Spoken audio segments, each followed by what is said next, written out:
آج جو ہر بچہ یہ سمجھتا ہے کہ اپنے دین کے مسائل گوگل سے سرچ کر لوں گا معلوم ہو جائے گا، نہیں میرے عزیزو، اس دین کو تمہارے گھروں تک آنے میں بہت ساری قربانیوں کا سامنا کرنا پڑا ہے۔ اگر آج دین کے لیے کچھ قربانیاں دینے کی بات آئے، آئیں کائیں شائیں نہ کرو، بلکہ یہ دین وہ ہے جہاں پر ختم کرنے کے لیے ہر ممکن کوشش کی گئی۔ آج بھی میں آپ سے کہتا ہوں زیادہ سے زیادہ کیا ہوگا؟ قید۔ آپ لوگ یہ سوچ رہے ہیں کہ میں ابھی ممبر پر کھڑے ہو کر وہی پھر پڑھ رہا ہوں جس کی وجہ سے 8 مہینے اندر جا کر کے آیا۔ لوگ یہ کہتے بھی ہیں کہ پھر سے وہی تمہارا طریقہ شروع ہوا۔ میرے عزیزو، کل بھی ہم غلط نہیں کہہ رہے تھے، آج بھی ہم غلط نہیں کہہ رہے ہیں۔ غلط کہتے تو اس سے ڈرتے تھے۔ اگر حضور پاک کے عشق کی بات کرنا یہ جرم ہے تو یہ جرم ہم ہر بار کریں گے اور 100 بار۔ قربانیوں والا وہ عظیم دین ہے اس میں جو جتنا لاڈلا رہا وہ اتنی زیادہ قربانیاں بھی دیتا رہا۔ یہی تو وجہ ہے خاندان نبوت میں سب سے لاڈلا جو بچہ تھا وہ حسین اعظم تھے، سید الشہداء، رسول کریم صلی اللہ تعالی علیہ وسلم کے اس عظیم نواسے کو کیا آپ نے نہیں دیکھا؟ سب سے زیادہ قربانیاں اسی لاڈلے نے دی۔ کربلا کے میدان میں خود کی بھی اور اپنے پورے اہل بیت کی، اپنے پورے خاندان کی، یہ ساری قربانیاں میرے عزیزو جو جتنا قریب ہو، جتنا محبوب ہو، اس سے یہ قربانیاں لی جاتی رہیں گی۔ آپ کا اگر ایمان مضبوط ہے تو قربانی کے لیے تیار رہو۔ صرف حلوہ پراٹھا کھانے کا نام سنیت نہیں ہے۔ آپ صرف یہ نہ سمجھنا کہ پھولوں کی سیج پر سج کر یہ دین آیا ہے۔ سیدنا امام موسیٰ کاظم رضی اللہ تعالیٰ، امام جعفر صادق کے وہ عظیم بیٹے جن کو 7 سال تک ایسی قید میں رکھا گیا تھا کہ انہوں نے سورج بھی نہیں دیکھا، اندھیری کوٹری میں، پھر زہر دے کر کے جیل کے اندر ہی انہیں مار دیا گیا تھا، ان کا جنازہ وہیں سے نکلا تھا۔ امام محمد بن حسن عسکری یہ اہل بیت میں سے ہیں، ان کو 20 سال تک قید کی مشقتوں میں رکھا گیا تھا۔ 20 سال کس کو کہتے ہیں؟ زندگی آدھے سے زیادہ گزر چکی ہوتی ہے۔ حضرت سیدنا مجدد الف ثانی احمد فاروقی سرہندی اکبر نے ان کو گوالیار کی جیل میں کتنے سالوں تک قید رکھا؟ 8 سال تک۔ اور یہ وہ علماء ذوی الاحترام ہیں، یہ مشائخ و سادات ہیں جنہوں نے اس دین پاک کے لیے قربانیاں دی۔ وجہ کیا تھی؟ صرف اس لیے کہ آنے والی نسلوں تک اسلام کا سچا چہرہ صحیح سلامت آ جائے۔ کچھ نہیں ہوگا، نہ تمہاری داڑھی تمہیں موت لا سکتی ہے، نہ تمہاری ٹوپی تمہیں موت لا سکتی ہے۔ ایک بات یاد رکھنا، رب تبارک و تعالی جب تک نہ چاہے، اگر اللہ تبارک و تعالی چاہے تو مچھر سے بھی موت ہو سکتی ہے، اور اگر رب نہ چاہے عزت رسول کی بات کیوں کرتے ہیں؟ ان حالات میں عشق مصطفیٰ کی بات کیوں کرتے ہیں؟ مارے جاؤ گے، کاٹے جاؤ گے۔ ہم خوشی سے کہتے ہیں ہم دنیا میں آئے ہی ہیں اس کام کے لیے۔ یا رسول اللہ، دہن میں زبان تمہارے لیے، بدن میں ہے جان تمہارے لیے، ہم آئے یہاں تمہارے لیے اور اٹھے بھی وہاں۔ ہماری زندگی کا مقصد یہ ہے۔ انصار کہتے ہیں حضور کی اس بات پر ہم اتنا روئے تھے کہ ہماری داڑیاں بھیگ گئی۔ اس کے بعد پھر چاہیے کیا؟ نبی پاک صلی اللہ تعالی علیہ وسلم بیان کرتے رہے، اور پھر اس کے بعد ارشاد فرماتے ہیں ساری دنیا ایک وادی میں جمع ہو جائے اور انصار ایک وادی میں، محمد اللہ کا رسول انصار کی وادی میں جانا پسند کرے۔ یہ میرے آقا نے جب فرمایا تو یہ اعزاز کتنا ہے۔ میں آج اس حدیث کو اس لیے عرض کر رہا ہوں، دنیا اگر ہمیں چھوڑ چکی ہے تو کوئی بات نہیں، آمنہ کا لال کبھی ہمیں نہیں چھوڑے۔ ہمارے ساتھ وہ دولت ہے، ہمارے ساتھ وہ محبت مصطفیٰ کی معیت ہے جو ہمیں پاورفل بنا رکھتی ہے۔ یا اللہ، اے رب کریم، تیرے اس عبداللہ بن جہش کی خواہش ہے کل میدان جنگ میں اگر اترنا ہوا، دشمنوں سے مقابلہ ہوا تو عبداللہ بن جہش محبت مصطفیٰ میں دشمنوں کی صفوں میں چیرتا ہوا اندر چلا جائے، اور پھر تیری محبت میں لوگ اس کو گھیر لیں، کبھی اس کو دائیں سے مارے، کبھی بائیں سے مارے، کبھی سامنے سے مارے، کبھی پیچھے سے مارے، اور عشق مصطفیٰ میں ہر زخم کو کھاتا رہو اور تیرے کلمے کی بلندی کا اعلان کر کے دنیا سے جاؤ۔ جب حضرت عمر کے سامنے آتے تھے، حضرت عمر بلال حبشی کو بلال کہہ کر نہیں پکارتے تھے، حضرت عمر کہتے تھے یا سیدنا بلال، اے ہمارے آقا بلال، آپ آگے آ جائیے۔ حضرت بلال کہتے تھے امیر المومنین آپ ایسا کیوں کہتے؟ حضرت بلال کو جب یہ بات حضرت عمر کہتے تو حضرت بلال کہتے امیر المومنین آپ مجھے ایسا نہ کہا کریں۔ حضرت عمر کھڑے ہوتے اور کہتے اے بلال، جو محبت مصطفیٰ میں تم نے زخم کھائے، جو تمہاری پیٹھ پر داغ ہے، ذرا وہ جبہ اٹھاؤ، ہمیں وہ چومنے کا دل کرتا۔ ایک جملہ میں آپ سے سوال کرتا ہوں، توجہ سے دل پر ہاتھ رکھ کر کے کہنا، دنیا اگر تم سے سوال کرے کیا تو محمد عربی کا کتا ہے تو جواب دینے میں کسی کو شرم و حیا ہے؟ کسی کو شرم و حیا ہے؟ بھائی میں بھی فخر سے کہتا ہوں، ہم تو یہ کہتے ہیں سگے طیبہ سب مجھے کہہ کہہ کے پکارے بے دم، یہی رکھیو میری پہچان مدینے والے۔ اگر دنیا ہمیں اس نام سے بھی پکارے تو کبھی شرم و حیا کی بات نہیں۔ اور قبر کے حالات کے متعلق بزرگوں نے فرمایا، اے سنی عاشق، جب تو تھک کر کے دنیا سے جائے گا، قبر کی تختیاں تمہارے رشتہ دار بند کر کے چلے جائیں گے، منکر نکیر فقیر جو سیاہ چہرے کے ساتھ پیلی آنکھوں کے ساتھ جھنجھوڑ کر کے سوال کرنے کے لیے آئیں گے. ہر مردے کے ساتھ سوالات ہوں گے, سب کو پتہ ہے, لیکن ہمارے مشائخ نے فرمایا جو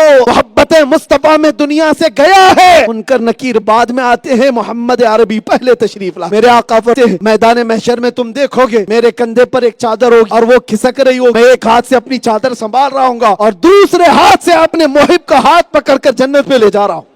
منبر نور پر جلوہ بار سادات و مشائخ آل رسول علماء ذوی الاحترام حاضرین اہل سنت و جماعت, السلام علیکم ورحمۃ اللہ وبرکاتہ. الحمدللہ الحمدللہ الحنان المنان الذي خلق الإنسان وعلمه البيان والصلاة والسلام على رسوله سيد الإنس والجان وعلى آله وأصحابه ذوي الخير والإحسان, أما بعد فأعوذ بالله من الشيطان الرجيم, بسم الله الرحمن الرحيم. والسابقون الأولون من المهاجرين والأنصار الذين اتبعوهم بإحسان رضي الله عنهم ورضوا عنه, صدق الله مولانا العظيم. بارگاہ رسالت معاف صلی اللہ تعالی علیہ وسلم میں ایک بار درود پاک کا ہدیہ پیش کریں. اللہم صلی علی سیدنا محمد وعلی آلہ واصحابہ وبارک وسلم صلاة دائمة سرمدا ابدا. پھر کے گلی گلی تباہ ٹھوکریں سب کی کھائی کیوں, دل کو جو عقل دے خدا تیری گلی سے جائے کیوں. جان ہے عشق مصطفیٰ روز فزوں کرے خدا, جس کو ہو درد کا مزہ ناز دوا اٹھائے کیوں. عزیزان گرامی وقار, آج یہ میری خوش بختی اور سعادت کی بات ہے کہ میں اس عظیم آستانے کے احاطے میں آپ سے خطاب کے لیے حاضر ہوں جن کو اولیاء کاملین اور مشائخ کے درمیان لاڈلے مشائخ کے نام سے موسوم کیا گیا اور یاد کیا گیا. اور یہ انصار صحابہ کی آل سے آیا ہوا وہ آستانہ ہے کہ علن شریف کے متعلق برسوں سے ہم سنتے تو آئے. گلبرگہ شریف کے پڑوس میں ایک ایسا شہر ہے جو قطب دکن سیدی بندہ نواز گیسو دراز رحمت اللہ تعالی علیہ کے ہم عصر اولیاء کاملین میں سے ایک ولی کامل اور قطب کامل کی آرامگاہ ہے. یہاں آنے کے بعد اب احساس بھی ہوا کہ علن شریف میں اور گلبرگہ شریف میں زیادہ فرق آج بھی نہیں ہے. وجہ یہ ہے کہ یہ نسبتوں والے لوگ ہیں. اور میں پڑھ رہا تھا حضرت لاڈلے مشائخ رحمت اللہ تعالی علیہ کے متعلق. میرے عزیزو, جو یہ لقب ہے نا لاڈلے, مشائخ اولیاء کاملین کی درمیان محبت سے پکارا ہوا لقب ہے, لیکن اس کو ہلکے میں نہ لیں. جو لاڈلا ہوتا ہے وہ اپنی بات منوا کے رہتا ہے, اور اسی لیے آپ بے فکر یہاں پر جئیں, کوئی آپ کا بال بیکا نہیں کر سکتا انشاءاللہ. مصیبتیں تو آئیں گی, تکالیف تو آئیں گی, اور یہ بھی میں آپ کو بتاتا ہوں کہ جو زیادہ لاڈلا ہوتا ہے وہی آزمایا بھی زیادہ جاتا ہے. زیادہ لاڈلا ہوگا تو وہ آزمایا بھی جاتا ہے. اس آستانے کے قرب و جوار میں رہنے والے خوش عقیدہ سنی مسلمانوں, اللہ تبارک و تعالیٰ نے اگر دین کی خدمت کے لیے یا اپنے حبیب کی عزت کی حفاظت کے لیے یا اولیاء کے آستانوں کی حفاظت کے لیے تمہیں منتخب فرمایا ہے, تو یہ بات تمہاری بھی خوش بختی کی ہے کہ اللہ تعالیٰ نے ہزاروں میں تمہیں چنا ہوا ہے۔ جو بھی حالات ہیں میں جانتا ہوں اچھی طرح سے، علن شریف کے متعلق غیور مسلمانوں نے بڑی تکالیف بھی یہاں پر اٹھائی ہیں، مصائب بھی اٹھائے ہیں، لیکن یہ ساری مصیبتیں ایسی ہیں جس کو ہم کہتے ہیں اور ہمارے سے مشہور بھی ہے، یہ ساری چیزیں امت مسلمہ کے لیے ایسی ہیں، کچھ دیر کی خاموشی ہے۔ میں آگے نہیں کہہ رہا ہوں، خامخواہ آپ لوگ جوش میں آ جاتے ہو، میں تو صرف اتنی بات کر رہا ہوں۔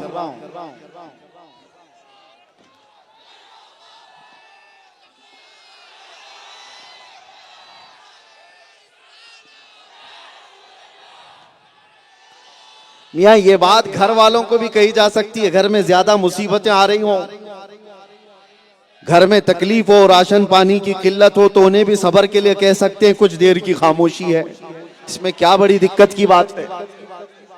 آپ سب کے لیے بھی، کل امت مسلمہ کے لیے یہ جملہ بڑا پاورفل ہے، اور اسی وجہ سے آج میں جدھر سے گزرتا ہوں دیکھا کہ جس بنیاد پر ہماری زبان بند کرنے کی کوشش کی گئی تھی، اب بچے بچے کی زبان پر وہ جملہ آ گیا۔ میں نے تو یہ دیکھا ہے میرے عزیزو، اللہ تبارک و تعالی اس کا یہ دستور ہے، جہاں سے اس کے دین کو دبانے کی کوشش کرتے وہیں قوت سے اللہ اس دین کو ابھارتا ہے، وہیں سے ابھرتا ہے دین۔ بہت سارے ایسے علاقے ہم نے دیکھے جہاں پر بھی اسلام اور سنیت کو دبانے اور ختم کرنے کی ناپاک کوششیں ہوئی ہیں، رب تبارک و تعالی وہیں سے جیالوں کو پیدا بھی کرتا ہے۔ ہمیں پتہ نہیں تھا جیل کیا ہوتی ہے، سلاخیں کیا ہوتی ہے، قید کیا ہوتی ہے، ایک الگ سے تصور بھرا ہوا تھا کہ کرمنل لوگ اپنے اپنے سزائیں کاٹ رہے ہوتے ہیں، لیکن مجھے یہ نہیں پتا تھا کہ جس وقت مجھے لے کر کے سنتری اندر جا رہے ہوں، بیرکوں میں موجود قیدی مجھے دیکھ کر کے ہی پکارنے لگے، مولانا آ گئے، کچھ دیر کی خاموشی ہے۔ میں سوچتا رہا کہ ان کو کس نے بتایا، ان کو کس نے بتایا؟ باہر ابھی ہلہ چل رہا ہے، باہر ابھی سب شور و غوغا ہے، ہمارے پاس تو موبائل بھی نہیں، ان کے پاس بھی نہیں۔ میں نے سوچا کہ ان کو کون بتایا، ہم تو ویسی نروس اندر جا رہے تھے بھوکے اور پیاسے، لیکن بعد میں یہ احساس ہوا کہ جہاں سے تم دبانے کی کوشش کرتے ہو اللہ وہیں سے ابھارتا بھی ہے۔ عزیزان گرامی وقار، یہ دین اسلام جس سے آپ وابستہ ہیں، ہر زمانے میں اس پر قربانیاں دی گئی ہیں اور دی جاتی رہیں گی۔ یہ قربانیوں والا وہ عظیم دین ہے جس میں جو جتنا لاڈلا رہا وہ اتنے زیادہ قربانیاں بھی دیتا رہا۔ یہی تو وجہ ہے خاندان نبوت میں سب سے لاڈلا جو بچہ تھا وہ حسین اعظم تھے، سید الشہداء، رسول کریم صلی اللہ تعالی علیہ وسلم کے اس عظیم نواسے کو کیا آپ نے نہیں دیکھا سب سے زیادہ قربانیاں اسی لاڈلے نے دی؟ کربلا کے میدان میں خود کی بھی اور اپنے پورے اہل بیت کی، اپنے پورے خاندان کی، یہ ساری قربانیاں میرے عزیزو جو جتنا قریب ہو، جتنا محبوب ہو، اس سے یہ قربانیاں لی جاتی رہیں گی۔ آپ کا اگر ایمان مضبوط ہے تو قربانی کے لیے تیار رہو۔ صرف حلوہ پراٹھا کھانے کا نام سنیت نہیں ہے۔ آپ صرف یہ نہ سمجھنا کہ پھولوں کی سیج پر سج کر یہ دین آیا ہے اور بغیر کسی تکلیف کے ہمارے گھر میں پہنچ گیا ہے۔ جیسے کہ آج کے حالات پر جہاں کوئی بھی مسئلے نہیں ہے، وہاں کے